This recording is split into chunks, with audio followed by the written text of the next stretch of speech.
Praise the Lord. आज 17 तारीख सोमवार, अप्रैल का महीना। हम लोग लेंट स्पेशल डेली 55वां दिन में है। सो हे मेरे प्यारो, जिस प्रकार तुम सदा से आज्ञा मानते आए हो, कैसे ही कब भी न केवल मेरे साथ रहते हुए पर विश्वास करके अब मेरे दूर रहने पर भी डरते और कांपते हुए अपने अपने उद्धार का कार्य पूरा करते जाओ, क्योंकि परमेश्वर ही है जिसने अपनी सुइच्छा निमित्त तुम्हारे मन में इच्छा और काम दोनों बातों के करने का प्रभाव डाला है। आमेन, आमेन, आमेन। आज अपन दूसरा तिमोथी का किताब का सारांश को देखेगा। इसमें 4 अध्याय अपने को देखने को मिलता है, 4 चैप्टर्स। ये किताब में पाउल सिखाता है, धाड़स से रहो, स्थिर रहो, चाहे जितना विरोध हो, पर सुवार्ता के लिए तू सारी बातों में धैर्य से खड़ा हो, धैर्य से। जब ये बातें पाउल लिख रहा था, पाउल अपने अंत के दिनों में था, मौत के करीब था। पढ़ते दूसरा तिमोथी 4 अध्याय 6 से 8 वचन।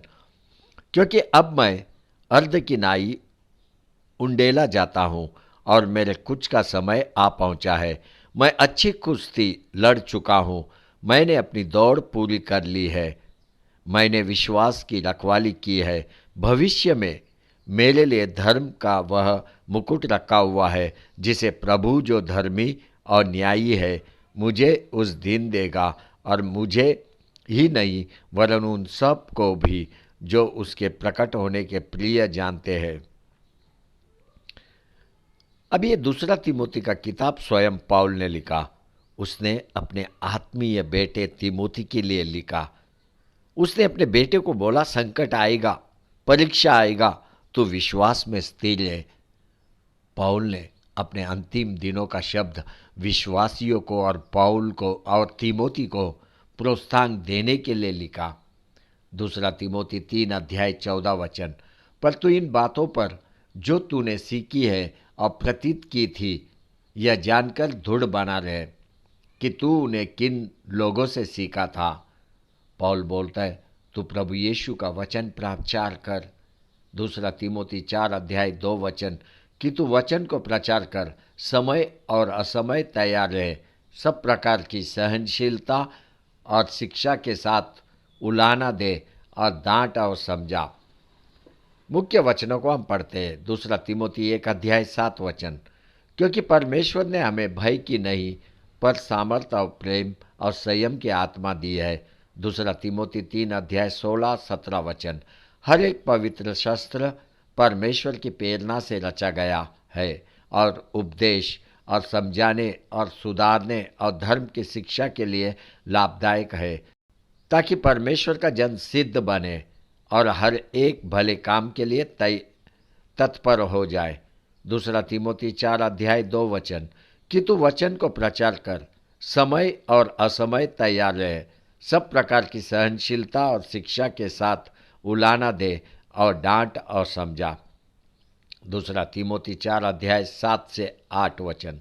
मैं अच्छी कुश्ती लड़ चुका हूँ, मैंने अपनी दौड़ पूरी कर ली है, मैंने विश्वास की रखवाली की है। भविष्य में मेरे लिए धर्म का वह मुकुट रखा हुआ है, जिसे प्रभु को धर्मी और न्यायी है मुझे उस दिन देगा, और मुझे ही नहीं वरन उन सब को भी जो उसके प्रकट होने को प्रिय जानते हैं। अभी दूसरा तिमोथी का किताब से पौल अपने को सिखाता है, त्याग का जीवन जी और संकट परीक्षा में स्थिर रहने को सीख। देखो, अंत के दिनों में भरपूर परीक्षा होने वाला है।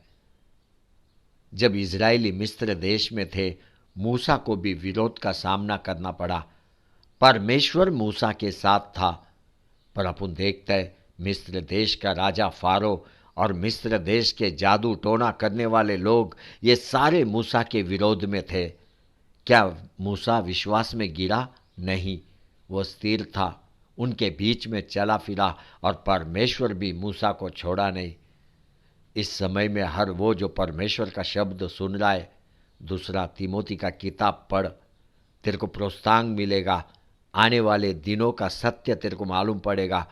संकट में तकलीफ में कैसे स्थिर खड़ा रहना ये तेरे को समझ में आएगा। आपको मालूम है, ये दूसरा तिमोथी का शब्द पौल का अंत के दिनों का शब्द है। अगर तू हर दिन बाइबल पढ़ेगा, मैं तेरे को बोलता है, तेरे अंदर का डर चला जाएगा, तेरे अंदर परमेश्वर का आत्मा भरने लगेगा, परमेश्वर का सामर्थ भरने लगेगा, और यही आत्मा और सामर्थ तेरे को हर परीक्षा में स्थिर रहने को सिखाएगा, तेरा विश्वास को कभी गिरने न देगा। पाउल ने तिमोथी को बोला, सुवार्ता के लिए मेरे साथ दुख उठा, सुवार्ता के लिए मेरे साथ दुख उठा। दूसरा तिमोथी 1 अध्याय 7 और 8 वचन। क्योंकि परमेश्वर ने हमें भय का नहीं पर सामर्थ और प्रेम और संयम की आत्मा दी है। इसलिए हमारे प्रभु की गवाही से और मुझसे जो उसका कैदी हूँ लज्जित ना हो, पर उस परमेश्वर की सामर्थ के अनुसार सुसमाचार के लिए मेरे साथ दुख उठा। पाउल बोल रहा है, एक अच्छा योद्धा की नाई मेरे साथ मसीह यीशु के सुवार्ता के लिए दुख उठा। सुवार्ता घोषित कर, तू सुवार्ता घोषित कर। आमेन, आमेन, आमेन।